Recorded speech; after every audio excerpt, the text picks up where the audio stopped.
Welcome back to the Better Men, Better Ball Player podcast. I'm your host, Trey Cobb. I want to thank you for joining us here on our 107th episode of the podcast. We get a chance to talk to Liam Bowen, head coach in the University of Maryland, Baltimore County, UMBC. Coach Bowen is the fifth head coach of all time at UMBC. He's the fifth coach there. He spent 8 years prior to being named the head coach at UMBC. During his time as an assistant coach, he was they were part of the American East Championship in 2017, where he was the pitching coach. They surrendered just 3 runs per game. That was the first conference championship in history, their third NCAA appearance. He recruited the 2017 America East Rookie of the Year, Kristen Torres. During his time as a pitching coach, lowered the ERA from 9.01 to 3.3. That was from 2012 to 2015. This is the best improvement in the country over that period of time. Bowen, he's recruited 4 freshman All-Americans, 33 all-conference selections, as well as 15 all-rookie selections. Coach Bowen is a well-respected person, first and foremost, as well as coach in the area. You see him on other podcasts as well. And you can hear through the conversation that we had, the definition of a UMBC player is easily spelled out. Knowing as a staff that they have had these tough conversations and gone through it, and it's a way for them to identify players, identify them, and as he mentions, keeps their North Star, their guiding light as to when they need to make decisions. And we get on to that. So a really great conversation with Coach Bowen. I was just really looking forward to this, and I'm glad we were able to find time and make it happen. I appreciate him, as well as appreciate our guys at Netting Pros. Will Miner and the guys at Netting Pros are improving programs one facility at a time. Netting professionals specialize in design, fabrication, and installation of custom netting for backstops, batting cages, dugouts, scoreboards, BP screens, and ball carts. They also design and install digital graphic wall padding, windscreen, turf protectors, dugout benches, dugout cubbies, and more. Netting professionals continue to provide quality products and services to many recreation, high school, and college fields, facilities, and stadiums throughout the country. Contact them today at 844-620-2707 or info@nettingpros.com. Visit them online at www.nettingpros.com or check out Netting Pros on Twitter, Instagram, Facebook, and LinkedIn for all the latest products and projects. So again, big thanks to those guys. Big shout out to Will Meyer and his guys at Netting Pros. Thank you to Coach Liam Bowen at UMBC for his time. Give us a good hour of his time to discuss his program, discuss common character traits in a person as well as in what their team is, what they're looking for. Talking about their coaches' meetings and what they're looking for. A great thing, even off air, we didn't get a chance to talk to, but we talked about how, during his interview process, what do you want these kids to remember you as? That clarity, that those driving, again, the North, what's your North Star? What do they remember you as? What a great question for us to ask as we go through this, both as coaches, but as people, as well as students, as well as players, as well as workers. What are they going to remember me as? All right, what are they going to do that? So what are you going to leave behind, and what are you really going to tolerate, or what is your non-negotiable? So good stuff by Coach Bowen. Love to get in more. You're going to have to you listen for it. But really want to thank him and thank the guys at Netting Pros. So without further ado, I want to get right into the head coach at UMBC, Coach Liam Bowen.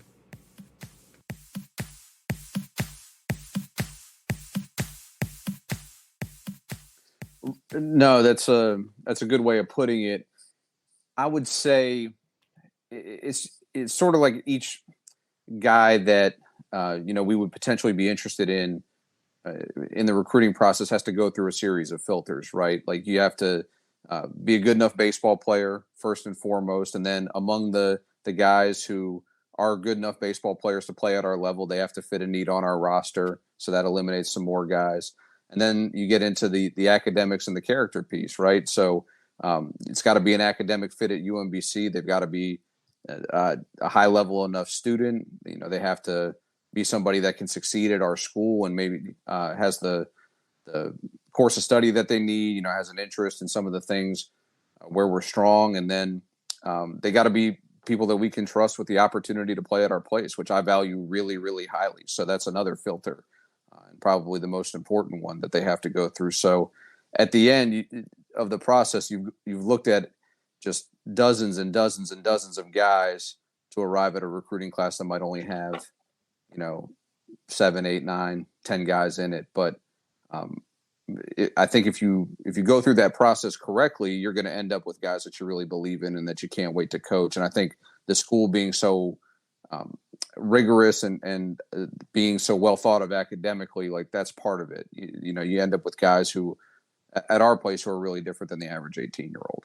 So those guys can be pretty fun to coach. It just takes a little bit of work to figure out who they are, but that's okay. That's our job. Sure. Like on your end, like I'm just thinking about as a coach, like finding those guys, like is that like the first thing you kind of come to? Like, are you kind of shifting through guys' rosters? Like, do you want to see GPAs? Like, should they already be on there? Where you already kind of know, like, hey, I got to look for this guy. Like, how do you filter that? It can be any number of ways. It's really just part of the legwork in recruiting, right? It can be, talking to coaches of travel teams. It can be running down information online. There's really a lot you can find out, in 2022 in your office, which is different than when I started, which is good. That can kind of, shorten the process a little bit. And I think you're probably better off finding the players that excite you, in between the lines, and then figuring out if they're the right student or not, because there's probably more guys who can go to UMBC as a student than can play in the America East Conference as a baseball player, right? So you want to find the guys who, let's say you're looking for a shortstop in a class and you find a guy that you really think can come into your league and play shortstop, then it's time to dig into some of those other things. And, we've had to pass on some really good players. We haven't been able to recruit some really good players, but that's part of being at our place. And I really believe in our place. I think it's really special. So it's a trade we're willing to make, and something that we're more grateful for than we find a burden. I'll say that. Sure. Nah, that's very good. Very good. I mean, it's just a challenging thing. Like I know, like just thinking of like John Hopkins too. Like they're not even touching that guy without the 1,500 of the SATs, and just how much of a challenge that is for you guys, especially just being such a strong academic school. And but it is. It's such a competitive conference. To play at a high level. So I think, just a big challenge. Like I said, it's something that's unique to your guys. Like I said, I'm sure when you find it, it's pretty special.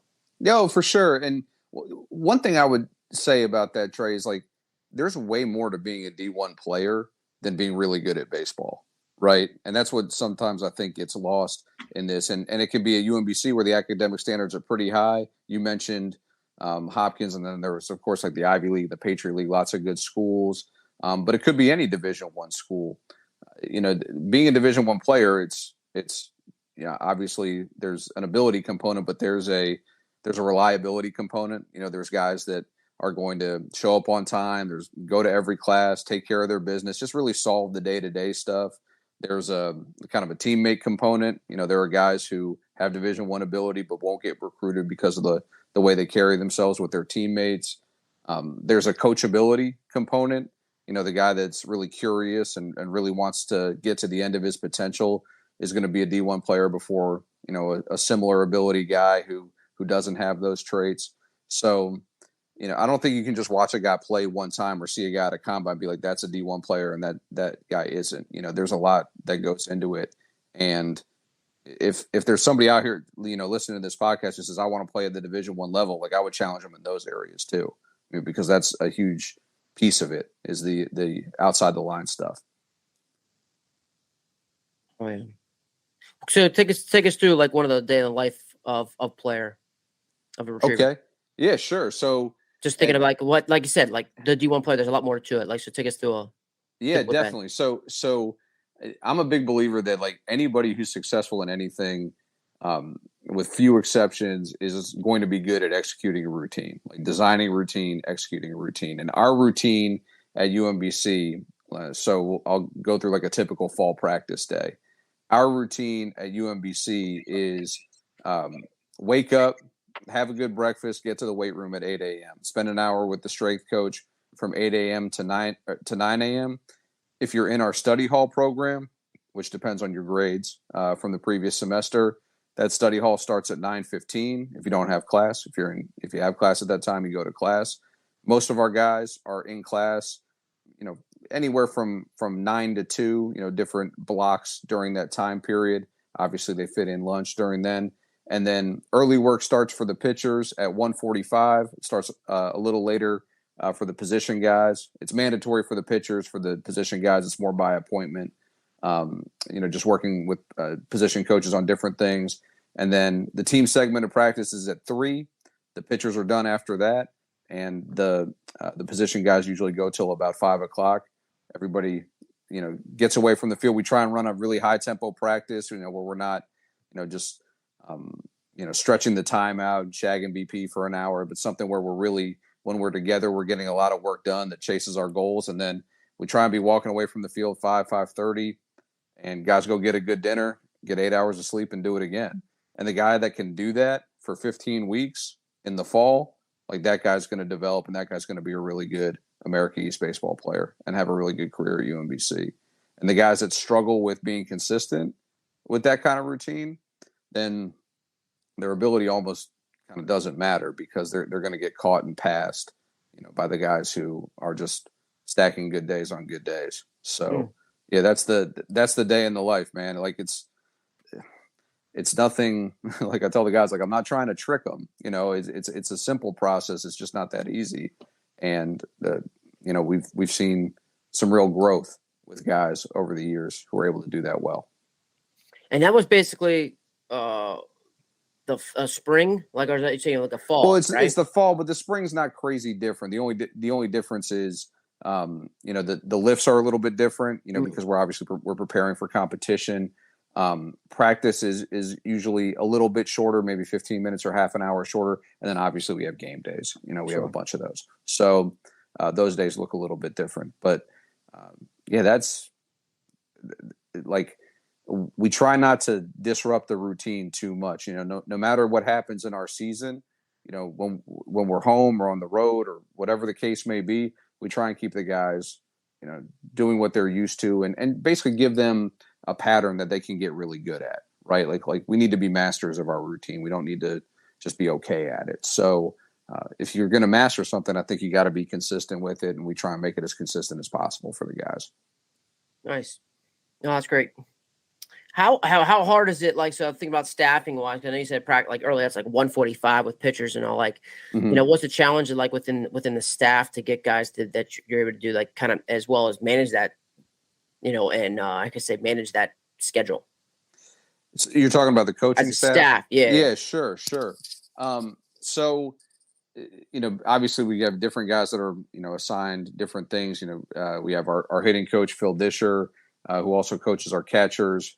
We just got a new infield coach who we'll be announcing shortly. And that guy usually ends up kind of spearheading the defense, a lot of the defensive positioning and things of that type. And then we have our pitching coach, Rory Costello, who started working with the pitchers more and more as the year went on last year. And I just think is a super young pitching coach. So that's his time to shine at 1:45, right? With the pitchers. That's, I'll float in and out of there. I have a pitching background. I was a pitching coach at our place for 8 years. And, when those coaches are with their position groups, though, to me, they're the head coach of the group. Like if I happen to be around at 1:45, that doesn't mean I'm suddenly the pitching coach. He's the pitching coach, and he gets to lead that group. And, I remember being assistant. Like I said, I did it for a while, and I just remember wanting to know, hey, like, what time do I get? When do I get it? And then I get to go develop my plan, and I get to try and impact those guys and try and get the best results possible. So I try and do that for our assistants. I feel like that's my role, is to be able to tell Coach Costello, hey, man, 1:45 every practice day, pin your ears back and go coach the heck out of the pitchers, right? And I think if you can give, as a head coach, if you can give the assistants that structure, and you hired the right guys, which I know we did, we got an awesome group here for 2023, like, you can't lose. You're going to get the best out of your coaches, and your coaches are going to get the best out of your players. Oh, great. So that's what I was wondering, because thinking about, like, because time, I think, 8 years before you were deemed the head coach, right? 8 years as an assistant. So, like, thinking about those 8 years, like, what was it that you learned through there that you now, as a head coach, taking the lessons that you learned as assistant, like, here's what I want to do for my assistants, because of, like, the lessons that you learned during that 8 years. Yeah, and I love the way you put it. Like, here's what I want to do for my assistants, right? Because I feel like my job is to make UMBC the best place to be an assistant coach possible. Because a lot of the hands-on development, like I still do some because I love developing players and I love being involved with them. But like the day-to-day nuts and bolts development, a lot of that's going to come from your assistant coaches at our level. Like I'm not going to impact our hitters, 1% as much as Coach Disher will. And I shouldn't. He's I'm a pitching guy. He's a terrific hitting guy. Basically my job for him is, let me put you in a situation. Let me give you a structure. Let me, try and lead the program in a way where every minute that you spend working at UMBC, you move the needle the most with our hitters, right? We get the most return on your talent and your effort as a coach. And so those are the things that I think about, right? During the 8 years that you were talking about, I was thinking about, well, hey, how do we get so-and-so to spin his slider better? Or how do we get, our bullpen figured out, or whatever the case may be, with the pitching staff. Now I think about, well, how do I get our coaches in a position where they can make, the impact that I think they're capable of and I know they're capable of. So, it's not that I've stopped coaching the players. I certainly haven't. Like getting to interact with our guys every day is still the biggest joy in the job. But to me, it's more about the big picture of like, can we make this into a system and a situation that works for the people who work inside it? And that's what I'm trying to do. And I guess because you work for Jank, right? So John Jankiche retired the year before I got to UMBC. So I worked for Bob Muma for 8 years. Okay, although I know John Jankiche well, he's a prince of a guy. And I got asked about him the other day, and I told the guy who was asking that every picture I see of him, he looks better and better. I think he's enjoying retirement. Yeah, I'm sure he is. Plenty. So I hope he hears that. I like getting those pictures. He's a good man. Yeah. So that's what I was just thinking about, just the kind of your style. Like how was that philosophy of, making UMBC the best place for our assistants? Like, how did that come about? How did that style, that philosophy kind of come about? I'm just thinking. Sure. Well, first off, I'm super grateful to Coach Muma for hiring me. And he always gave me a ton of rope with the pitchers. He let me, really coach the pitchers in the best way that I knew how, and let me make so many of those decisions. And so that was something that I certainly wanted to repeat. I thought, I was just really appreciative of that, and I wanted to, make sure that I was paying that forward, to the next guy. I didn't want to change that a bit. So definitely appreciated that. And then beyond that, I think every head coach is going to do things their own way, and for me, it was about just bringing us. I'm a planner, right? Like I'm a guy, I got like a spreadsheet for everything. And, I can tell you what we're going to do in practice in the middle of September. And everybody has their own way of doing it. That's mine. And, if I see that as a strength of mine, it's like, well, how do I make that strength relevant to our assistants? Right. So I just try and let them in on the plan and say, hey, like, here's what I'm thinking. Here's how we're going to set it up. Give me some feedback. Tell me what you like, what you don't. And then you'll know it. So when it comes time for you to make your plan, what you're working with. That's, I don't think it's anything crazy complicated. I just think over the years, you figure out, well, hey, this is what I'm good at. So let me try and make an impact on the people I need to using these strengths, and maybe avoiding some weaknesses. You know what I mean? So that's how we do it. I think the special part about the special sauce now I was thinking about is just like you said, your question to yourself is, this is my strength, and how can I make that strength relevant to my assistants? And then, like you said, how can I make an impact on these guys with my strengths. I think that was a pretty remarkable thing of just the reflection of that, thinking of, if this is my strength, then how do I make that an impact on these people? Do you find that when you're trying to look for a coach, maybe a person that goes well with that, or a person that maybe feels, maybe it's like, if I'm really good at this, then I'm probably maybe not as good as this. Do you find to fill a gap? Or is it mostly like, I know this guy's going to work well with me, my spreadsheet ways? Right. So I'm probably more the first way, like looking for guys who have complementary skill sets and complementary personalities. Like, you have to be able to work well together, but I'm just a big believer in division of labor, right? Like, if we divide the workload up and everybody gets to do things that excite them, that they're good at. And look, there's some stuff that it doesn't excite anybody. Like, we fill out expense reports and stuff, and the kind of the minutia of the office and all that. But for the most part, if you can get guys doing things that fire them up, then I think you're just going to have a better coaching staff. And so I think we're looking for some complementary skill sets there for sure. I will say there's like some common character traits to look for. Maybe not necessarily like a style, but like character traits, like guys who are really selfless. I think about Coach Disher. I've been mentioning him. The guy had just an absurd playing career. I mean, hit all these home runs for the University of South Carolina, was an All-American there. And his pro career ended early because of injury. Basically just drew a really tough card. And,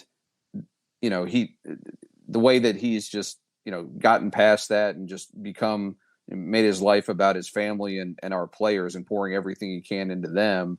Like, to me, like, that's a guy that's an everyday walking example of selflessness that we all can learn from, particularly our players. So we want to have guys who understand that and buy into that and get that, like, hey, it's not my hitters, it's not my recruits, it's not my pitchers, it's UMBC baseball, and we win and lose together. And that's just one of the character traits. There's other ones that we look for in guys on the staff, but I think if you get the right characters, then you can get in like that. Then you can get the differences that complement guys, and then you kind of have the right mix. So you speak about like character traits among coaches and the things that you look for. Are there common characteristic traits that you look for in players? Or, like, let's say even a step farther is like, these are the common characteristics of a retriever. Sure. Yeah. I think number one, I think you got to spend time defining that, right? Okay. Because otherwise I think you just kind of end up, your conversations about it become vague and cliched. And I'm a big believer in eliminating gray area in all the areas that we operate in. So the two things that we look for everybody in the program, it's the motto of the program is guys who are selfless, which I just talked about, and then guys who are reliable, right? And those are simple things, but there's a lot that goes into them. So for me, a guy that's reliable is not just a guy who's, coming to practice on time, working hard, taking care of his schoolwork, stuff like that, but a guy who's able to deliver his skill set on the field really consistently. So if we're talking about players, we're talking about guys who, we play over 50 games a year. I want to know what their worst game is like, right? I'm not as worried about, well, hey, if this guy's going well, he's really good. Well, we need him to be good on a Tuesday when we're on the road and he just had a couple exams and maybe his ankle hurts a little bit and he's a little bit tired and we got a tough umpire or the weather's not great. Like, we need him to be good then too. And that's where reliability comes into it. So everybody in our program, myself included, it's what I expect of myself. We just want to make sure they're putting the team first and, and not just the team, but really other people in their life first. They're serving other people in everything they do, and then they can be counted on. Those are the two main ones. And I think a lot of it, there's other things you can build on top of that, but to me, that's the foundation. So selfless, you define that as, can you say that again about being selfless? Selfless, yeah, just guys who serve, get a genuine joy out of serving other people, right? Like, Okay. we're both fathers, right? You get taught Yep. this by having kids, right? We're just talking about that, before we got going here, and seeing your child do something that they're really proud of, and that maybe you help them with a little bit. There's a genuine joy in that, and that feeling. We want guys who understand that, and that's hard. It's hard to find an 18-year-old kid who understands that, right? Who hasn't maybe gone through being a dad like I'm talking about or any of those things. It's somebody who can take like a real genuine joy in their team and their teammates' success. And it's hard to find, but it's easy to recognize, right? Like when you go out and watch players, the guys who are just really love competing to test their team and to try and accomplish something together. Like, I think those guys stand out. So, we try and be pretty relentless about finding those guys and frankly passing on the other ones. I think that's if you're going to end up with chemistry at the end of the recruiting process, a team with true chemistry, you got to get that front end piece of it right, where you're finding guys who really value team and each other and have a high regard for that. Very nice. I love even how, like, going back to the reliable piece of, like, what do you look like on your bad day? Like, it just got me thinking about, like, some players and thinking, like, they all go through bad days, but, like, there's certain bad days that just have a bad taste in my mouth. Like, like you're not very likable right now. Because, look, we all go through it. We're all going to go 0 for 3, or we're all going to make an error. But let's just, like, now it's really not likable. So I think that's a very good change in perspective of, like, what does your bad day look like? And speaking to that reliability, and that's a reliability is just, it's also, I mean, consistency is kind of close to that. But it's handling failure too. But, like, I love that perspective of, like, of that, and like, for me, I talk to kids, like, I love those days where, like, it's a grind, it's hot, or, we're facing a really good arm, like, all right, let me see what we got, like, because, like, I tell kids, it's like, you really don't need all your friends when things are going well. You need your boys when things are tough. That's when you need your boys, And so I guess it kind of just like really sparked my interest there, Coach. I really liked how you put that. Oh, I appreciate it. And the classic one for me, I think about it as a pitcher, right? I was a pitcher. I coached the pitchers. And I've been told a lot over the years. I'm sure you've heard this too. You say, how is this young pitcher? Is he pretty good? And the response you get is, well, when he's on, he's really good. Oh, And yeah. to me, it's like, well, if you're not good when you're on, I mean, then I think you got to stop pitching, right? Like, Yeah. like that's you're supposed to be good when you're on. The thing is, and the thing that I really value, let's say starting pitchers, I love a guy who maybe it's a day where he doesn't have his best stuff. He doesn't have his feel for his spin, or he's fighting his delivery, or whatever the case may be that particular day. But he's not going to give you the ball back till the 5th or 6th inning. He's going to find a way to shorten the game for the bullpen. Just get you 15, 18 outs.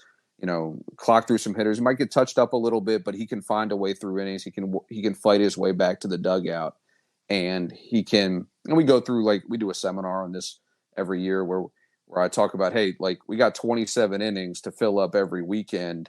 Like, you got to clock your outs. Even the days where maybe it's ugly and it doesn't look great, like you got to get the outs that we send you out there to get. And to me, that's the reliability piece. The guy who, he's going to give you the ball back and without getting any outs, or he's going to be lights out. Like, that guy's not going to be as valuable for us, because that coin flip guy, he's hard to set up the staff with. Just it's hard to build a weekend with that guy as a part of it. So, that to me, that's everything, because it's, each moment in the game is about so much more than that moment. It's about how it affects the other innings in that game, the other innings in that weekend, the season. Like, you have to just do things the right way so that the whole team can continue to grow and continue to thrive. It's not really just like one guy's part of it, and that's why our sport's great, right? That's why we're sitting here talking baseball, and I know it's something that we both have been involved in for a long time, and continue to see value in it. It's because of that. To me, it's because of the team piece and how yeah, there's these individual battles within the sport, like the pitcher versus hitter, but it all matters to the team. And to me, there's like a real beauty in that. We want guys that respect that and understand that. You do. Yeah, there's so much more to it. And not because, like, my wife, she's CPA, she's a partner at a CPA firm, and she's even mentioned, like, you can tell the people who have played sports and value a team. Like, that trait sticks out, and it plays, and it can show over across many things, you can tell coaches, like for me, like on my staff, like I'm a teacher, but you can tell the people, who are like, who don't mind working with a team and can work with people, they figure out and they're okay with it. There's definitely things like that just help when they more into buying into the collective whole, and the sum is greater than individual parts, so yeah, that's for certain. So yeah, I love that, coach. Really cool. Just diving into even some more, like I said, diving into more of those pitching, like you talked about seminars, just kind of diving into, get a little curious about that. So are these seminars, when you talk about collecting your outs, I like that you got to clock your outs. Are these like weekly meetings, seminars? Is that how you put it? Or are they like weekly, daily, fall, spring? Sure. I've done them when I was a pitching coach. I would do them sometimes weekly or bi-weekly. And, I think it just depends on what you feel like that team needs, right? Because each year you have a different mix. You don't want to, you don't want the guys feeling like they're taking English 101 4 times, right? You want to be able to change up the material on them a little bit and keep things fresh, but also give the young players the grounding that they need, right? So I think a lot of times it's a matter of, I think it was John Wooden that said, like, hey, the most important scouting you do is of your own practices, right? Like where you look at your team and you figure out, okay, this is what this team needs. How do we deliver this message to them? And it can be, hey, we're all going to go in the classroom and chop this up. It can be something where we put them into a, like a structured, drill or scrimmage or something where we're kind of having them learn what we need them to learn that way. It can be something that they do with each other, where we've had guys present to each other over the years, where it's almost like you assign kind of a book report to a group of guys and they present it to their teammates.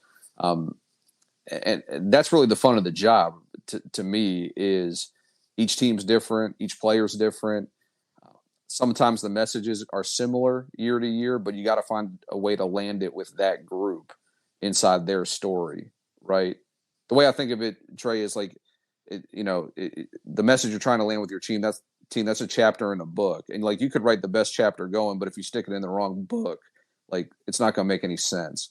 So it has to fit within that team's story, within that team's journey. And we just try and be creative and kind of keep the guys on their toes and, make sure they're hearing what we're saying and that it's guiding us.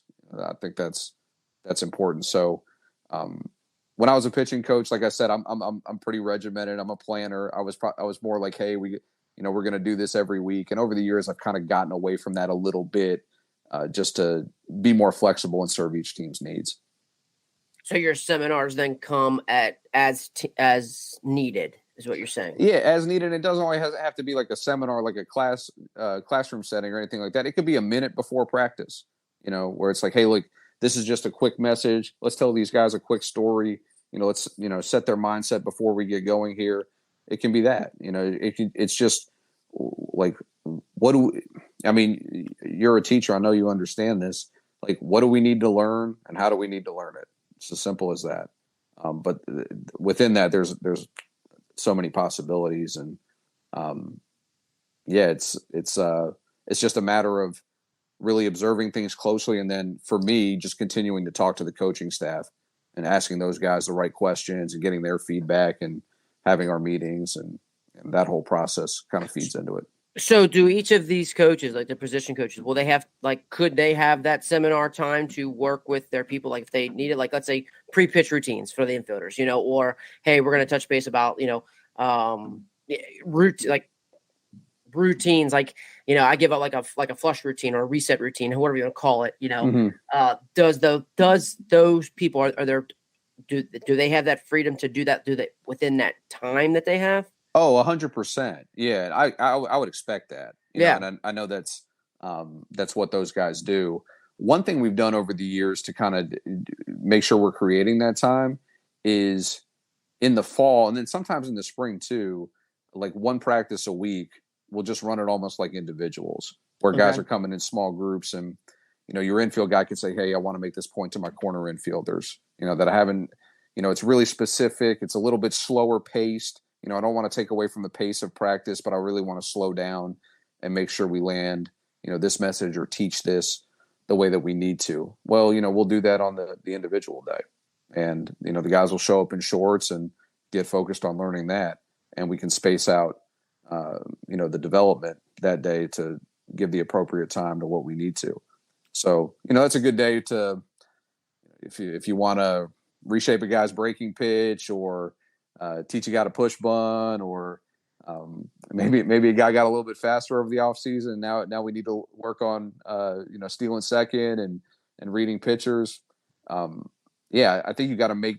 I think all players want to be treated as individuals, right? Like nobody wants to, just be kind of a faceless part of the team. They want to be valued for their own particular skills, and I think the way you design the whole development structure has to reflect that. So that's what we've landed on over the years. We've gotten some value out of it for sure. Yeah, that's great. I had a buddy of mine in Ohio, Tom Marker. He kind of calls those PD days, personal development days. Mm-hmm. So I guess that's where you say like once a week or certain days, or just like, all right, today's a PD day, and you kind of get what you need. Has a menu, things like that. But guys, more individualized, but you can kind of, like you said, I got to work on this guy's breaking ball, and then you work with that guy. And that's kind of what they do. But I love that, just at least giving it a day where like, all right, today is just totally focused like on what you need to do well, or what you need to get improved too. So I just think those are very valuable. I'm sure guys really appreciate those too, Coach. I think it's the guys' like favorite days for sure. And because of that individual aspect, but also I think it just reflects where coaching's gone. So I got, I wasn't a pro. I got done playing in college in 2006. So I was in college 02 to 06. And back then we spent a ton of time on the team concepts, but wasn't nearly as much individual development. Probably because there just wasn't as much knowledge of it. There's so much has been discovered and learned and worked on, from 06 until now. And I think if you're coaching in 2022, you have to take advantage of all these things that all these smart people have learned about our game to help individual players get better. And if you're not making time for that, and it's just kind of bunt defense, cut relay, a lot of full field BP, a lot of that stuff. I think the game's evolved beyond that. Like those things obviously still have a place. We still do them. We make time for them. They're really important. They win and lose ball games, but they're not the only tools in the box anymore to make players better. And you got to make time to use all the tools. Got to make time to use all the tools. Can you dive into some of those tools that you like, because there's so much out there too, Coach, and I'm sure you maybe have shifted. It maybe fell on let's say top 2 or 3. Yeah, so I would say I'm a little bit lower tech than some. I still buy into it. Like I'll read a TrackMan report on anybody. I think that stuff is fascinating and has some real insight. I think day to day, whether it's a hitter or a pitcher, like the number one thing that they can use to get better is responding to their own ball flight. So if I'm playing catch, if you and me are playing catch, and we're two pitchers in the outfield, and I'm a guy who I'm a left-handed pitcher, and I'm trying to sink and run the ball away from righties. Every time I throw you the ball, no matter what distance, it has to have the same shape. Until I can get that shape consistent, and until I can make adjustments within that shape, I cut that one. Let me get through this next one. Whatever it is, then everything else is on hold, in my opinion. The guys have heard me say this 1,000 times, but I say, it's like throwing a paper airplane with a bent nose. Like if you don't know which way the nose is bent, you don't know where the plane is going. So getting that shape consistent and being able to play like a really, really high level game of catch as a pitcher to me, that's like the number one tool in the box, and everything else builds on that. And as a pitcher, or excuse me, as a hitter, if we're hitting on the field, it's about finding the ball flight that's going to make you productive and being able to, get to it as much as possible. It's a little tougher for hitters. Obviously they have the toughest job in sports. They can't do it exactly the way they want every time. But if you're a guy who's going to do damage to the pull side in the air, you got to be able to get to that ball flight. And you got to be able to get the ball to carry pull side. You can't duck hook it or spin off it, right? And being able to rather than adjust yourself by saying, oh, well, I'm going to do this with my elbow or do this with my front foot or whatever. I think adjusting from the ball flight to get the flight that you need to impact the team, I think that's the best way to go about it. So that would be my favorite tool, whether it's pitchers or hitters. And then to get into like finer detail, there's a bunch of different directions you can go. But to me, it all kind of comes back to ball flight. I think I love that too, though, because at the end of the day, too, those things come down to who you are. Because like you said, you got to find out what's going to make you successful. So you said, if I'm a big guy, I'm a big donkey there that can hit the ball and not going to run, not going to steal second, then I got to learn to do these things. Because I think first and foremost is, who am I? If I do need more sink and run, because I might not be the big 95 guy that can just blow it by people. I got to sink it, then I got to spin it across. Again, I think that number one is, like you said, what does that look like that will make me successful? Yeah, absolutely. I had a boss in Division II. I coached Division II baseball for a year. The guy's actually enjoying his family, no longer coaching. A guy named Jeff Sixeye was a heck of a coach at Lincoln Memorial University. And he didn't create this rule, but he talked about it all the time, and it stuck with me. He was a big 10-80-10 guy, right? Oh, yeah. So talked about it with us, applied it to so many different things. And I think, it really applies to players where, in our league or on our roster or in college baseball, 10% of the guys, it's going to be tough. Like, they're going to have to scrap and claw to really find a way to provide value to the team just because, they're playing at a level that's maybe a little bit of a stretch for them. 10% of the guys are really good, maybe just a little bit more gifted than the rest. And, got maybe have a chance to be pros or the kind of guys who have a chance to be a star at our level and be like a really marquee player. And then the middle 80, I firmly believe this, it's just who knows themselves the best. Those are the guys who give you value in the middle 80% of players, the guys who they have good talent, but not necessarily exceptional. And it's just, well, okay, kind of similar to what we were talking about earlier with the role of the head coach. Well, how do I take my strengths, maybe dodge my weaknesses a little bit, but take my strengths and apply it to winning baseball? And if you're a big guy and you're going to hit the ball over the outfielder's head, you find a way to do it more often, with pitch selection, with ball flight, and getting after in the weight room, taking care of yourself. If you're a guy who's playing up the middle on defense, you find a way to shave a couple errors off your fielding percentage every year by the way you receive every ground ball. Or obviously, you can go on and on. But the guys who know what their identity is and find a way to deliver it every single day through that reliability for the team, like, those are the guys who become championship players, and you just can't have enough of them.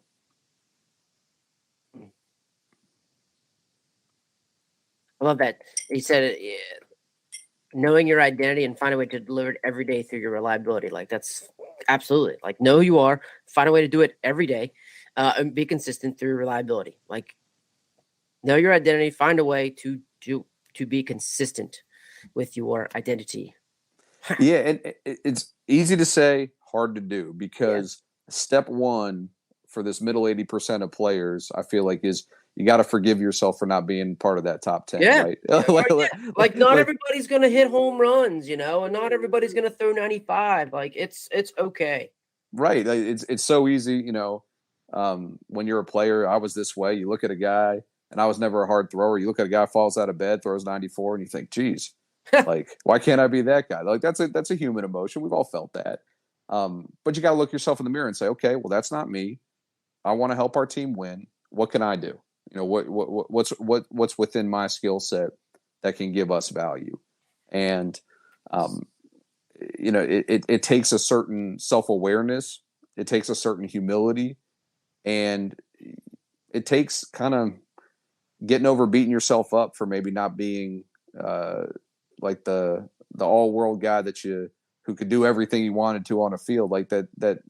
I think we all want to be when we're like a little leaguer, right? You got to start being realistic and start approaching the game like a grown man. And those are the rewarding things with players, Trey. Like when guys like get that and they start to buy into it, it's so impactful to our team. It's so impactful to their future, whatever's next for baseball or next after baseball, or a pro career or anything like that.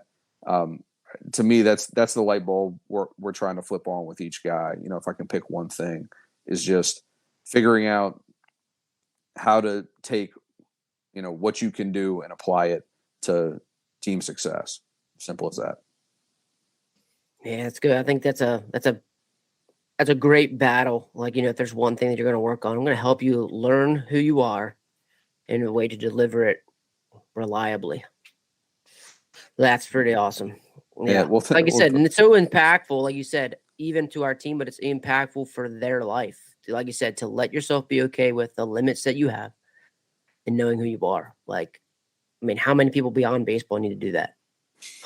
Well, me as a 38-year-old man, probably right in a lot of areas, it's an ongoing battle, right? To know ourselves better and to understand our situation better and try and be more helpful to the people around us. We all know that. I just think we have such a unique opportunity in our sport to teach this because our sport is really hard. And the example I always give to the guys is, Mike Trout, if you throw him a fastball with carry up in the zone or above the zone, historically his average is lower on that, right? He's the best player who probably ever walked earth. And there's things in the game that are hard for him, right? So how does he combat that? Well, 4-2 strikes, he usually doesn't swing at it. He hunts the pitches he can hit. He, tries to adjust his approach depending on the matchup. If the guy's good at throwing that particular pitch, well, he's going to maybe swing a little earlier in the at-bat. He's going to try and use the field, on that pitch a little bit more, maybe not try and do as much damage with it. There's all manner of things that you can do, but it starts with, hey, wait a second, like this is a challenge for me. I got to find a way to give value, not just, wish I could do, everything better than everybody else. And I think those conversations with players over the years, where it's like, hey, like, here's where you're good. Here's what we need from you. Here's what we want to maybe work around. Here's what we want to get better. That's where guys really grow up, not just as players, but as the young men that we're trying to impact. And I've been doing this a while. I'm going in year 17 of coaching, and that's that piece of it is as exciting to me, or even more exciting than it's ever been. I love that piece of it. Where do you find the time for those conversations? Anytime's a good time. But it's got to be the right time, right? Like they gotta be in a mindset to hear it. So I think over the years you get better at picking your spots. And a lot of times it's at that point in the guy's career where he's come to campus. Maybe it's that first fall practice and he's a freshman. He's going up against guys 4 years older than him, and he's trying to figure out, how do I fit into this new situation? How do I fit into this new group? Where can I make myself important? And, I think you just find those times to pull them aside and say, hey, like, you do these couple things really well. Like, we want to benefit from that. Here's our plan to do it. And here's our plan to make them better and to maybe shore up some of the areas where you're not as strong. And, that individual, like drilling down into each guy type of development, like that's where the whole thing is at to me. And, you just try and find those times where maybe a good pointed conversation is going to have the most impact. That's awesome. Those are great things. Coach. Do you have those, like, I guess another, like, kind of lends up to, like, just like fall exit meetings, I guess, after the fall goes, or when you're kind of rounding out your team, like, is that kind of like where you also kind of maybe start those conversations? Yeah, so those are a big deal for us. We do them the week after the team segment of fall practice stops. I think the players look forward to them. And I always tell guys, like, if you're working hard, if you're in the weight room every day at 8 a.m., dumping the tank, if you're pushing yourself at practice every day, you deserve honesty from the coaching staff. You deserve somebody to look you in the eyes and tell you, what we really think, in love, like in a caring way. Like, but I just think I think that's the give and take of between coaches and players. Like, the players give effort and the coaches give the truth. And if somebody falls down on one end of that equation, then I think you're in trouble. So fall practice, or at the end of fall practice, when we have these meetings, that's where we can kind of hit pause and have a fuller conversation about where we see each guy and how we see him helping us.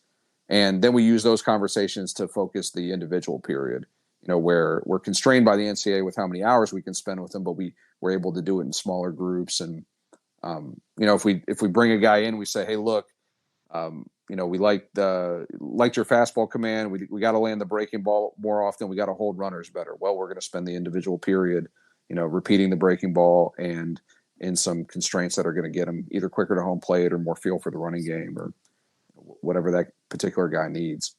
And I think when the coaches and the players are on the same page with that and everybody's pulling in the same direction, that's when the real development happens, and that's where the good chemistry starts. 100%. Yes, that makes a lot of sense. That makes a lot of sense. It's just something whatever clicked in my mind when you talk about bringing guys in. It just got me thinking of the transfer portal. I don't know why. Just thinking about the transfer portal because it's just like on everybody's mind right now, and like how it's impacted you and the challenges in recruiting and just everything. Even like you said, trying to find the right fit, the right retriever, the right fit for UMBC, because it's a challenging job, just like it is everywhere. I mean, everybody's just trying to find the right people. But like, how has that really made an impact on you, the portal?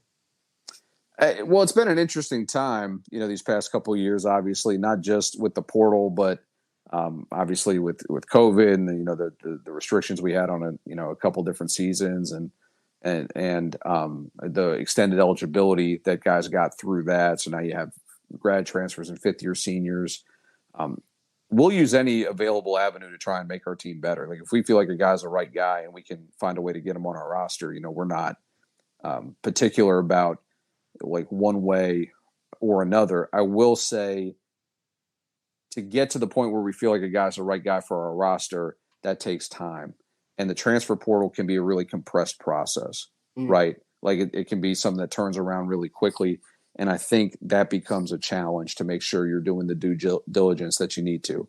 You can do it, but I don't think you can do it for like a whole bunch of different spots on your roster. Then I think you end up getting there's not a way to learn all the things you need to learn about each person that you're bringing into your group. So we use it. We use it in a limited way, and we keep our roster small. Like, we're going to have probably 30 guys on the roster this year.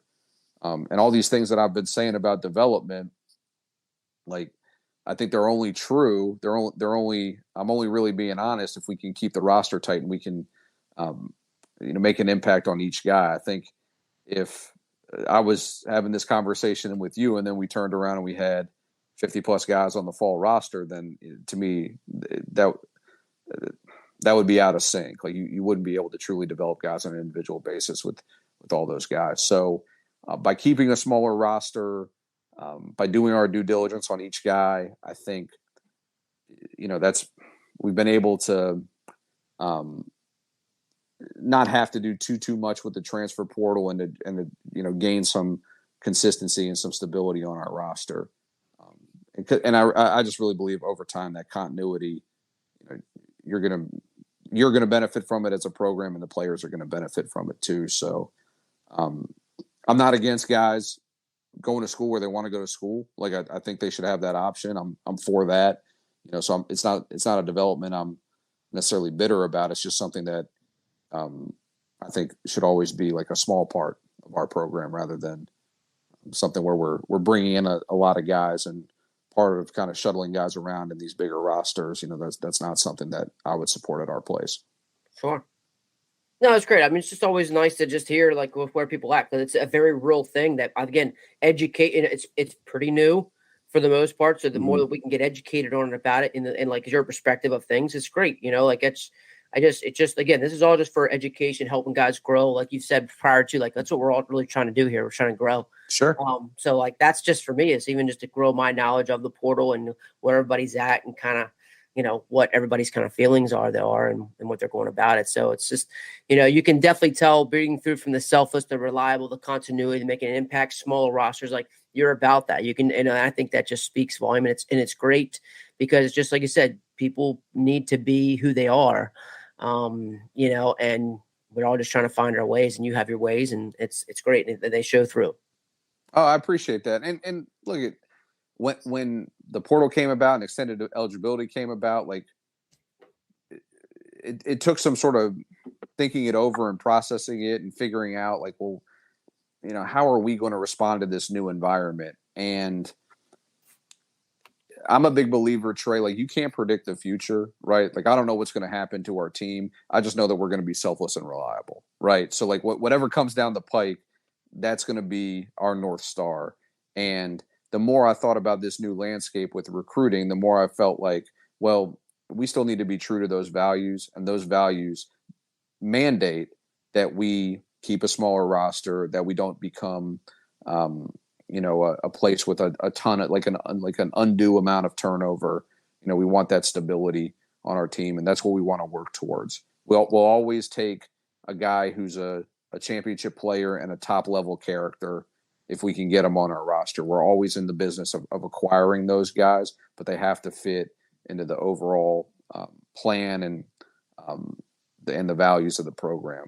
And a lot of times, we're at a point right now with the current recruiting class. These would be like the rising seniors in high school. A lot of times you'll get a text from a coach or a player will reach out to you, and the kid's a really good player, right? And maybe a few years ago, before I really developed some of this stuff and really honed in on what was important to me, I'd say, well, shoot, why don't we'll get him on the roster, and maybe he'll really develop at our place, and maybe he'll end up playing for us and really overachieving. And over the years, I've come to get away from that and just say, well, our roster's our roster, our guys are our guys, and we'll move forward with them. Rather than spread ourselves too thin. We want to be able to make an impact on each guy. Awesome. We'll wrap it up here because we're now over an hour already, which is pretty wild to say.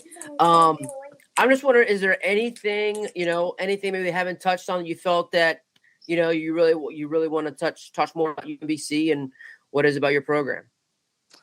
Oh, well, first, I just appreciate the chance to come on and chop it up with you here, man. Like, this has been fun, and it has been. It's been great. I always like talking about these things because they're just really important to us. I guess with our program, we're just excited to keep building it. I just think that our state, our region deserves a really good mid-major baseball program, and that's what we're trying to build every day at UMBC. Something that we can be proud of, that the university can be proud of, the department, and I want it to be something that people in Maryland are proud of, and that a lot of the people listening to this podcast, the people who are in our local area. I don't know that we're there yet. We're gaining on it.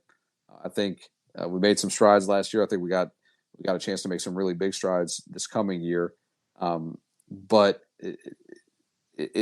it's just I want it to be something where we stand, like we've been talking about this whole time, man. We stand for a particular way of doing things, and like we're all about, believe me, we're all about winning. Like, my feet hit the floor in the morning and I'm thinking about how are we going to win America East baseball games. Like, I don't take a backseat to anybody in that regard, but we have to do it in a way that serves all of our goals. Not just like, hey, let's hang a couple more wins this year. It's got to be something where we're living our values and we're serving the opportunity we've been given, and we're making the people who care about us proud. So, you gave me a chance to say what I wanted to about our program, and that's kind of what jumped out at me is just what we're trying to build, and I do believe we're gaining on it every day. I'm really looking forward to 2023. Yeah, I mean, because it's not, the vision's there, the clear vision is there, the mission's there, and what you're trying to do. So, I mean, that's going to help you guys hopefully point the right people, and I think even just pinpoint the right coaches. This is really about speaking to different coaches, and Mm-hmm. and I think what it does, even what you've done, just the conversation that we've had, is really just kind of get back to, like, I think this is a commonality between some really good coaches. Is just it's a clear vision. It's like, here's who we are, and right or wrong, indifferent. This is what we're going to be about. And it helps you in all different ways. And like, I loved how you said the North Star. It's going to keep us pointing in this direction, and this is where we're going. So that's pretty awesome, Coach. I really appreciate it. What would be the best way of, like, kind of like you said, following you more, seeing the ground that you're gaining? What would be the best way to kind of follow you guys? So we've kind of developed our social media over the years. I'm not our foremost expert on it. I will say I'm not a huge social media guy, but I know the program and our sports information department does a really good job getting information out on Twitter. And I would say come see us play. If you're in the Baltimore area, we're going to be playing our league.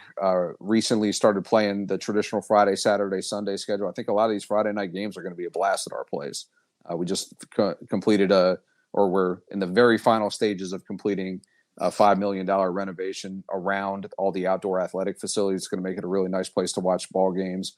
And if you're interested in Division I baseball at all, the games are free. It's basically like a service to the community, something that the community can enjoy, and you can get up really close to it and get to see our guys in action, get to see a really good level of play. So those would be the two things I would say. Follow us on social media because there's a lot of good info there, particularly Twitter. Do you know what your handle is? It's at UMBC Baseball. Okay. I got that much, Trey. I'm not the There you best with go. social media, but I do know where to find us, right? So I can do that. But I think just coming to see the product on the field, like particularly young players or guys that are involved with young players, seeing it up close, I think there's no substitute for that. It's only going to make you a better coach or better player. Love it. Love it. Yeah, I just think it's a great. I mean, that's one thing I haven't heard, and I love that. Like, just come watch us play. Come watch us play. Enjoy it. Like, it's what a great education would be. Like, can you think you can play at this level? What this is, like where this is at. I guess just come watch. That's a great way, and I hope people take you up on that. Yeah, we'd love to see them. We'd love to see them. There's going to be some fun nights, out at the yard this year. So, looking forward to it. I think it's going to be these Friday night games in particular, Saturday, Sunday, of course, and the midweeks too. But these Friday night games in particular are going to be a great event here on campus. So we can't wait for that. Awesome. I'm sure that's going to be a really, really cool experience for everyone. But again, man, I really appreciate it, buddy. This was really awesome. Yeah, no, this was great. I appreciate the opportunity, man.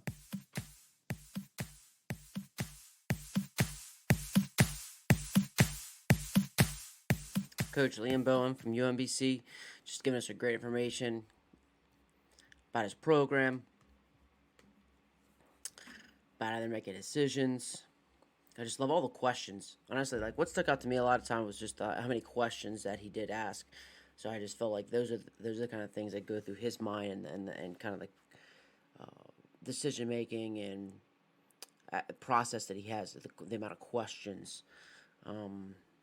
One of the questions, what do you look like on your bad day? That reliability, that consistency piece. What do you look like on your bad day?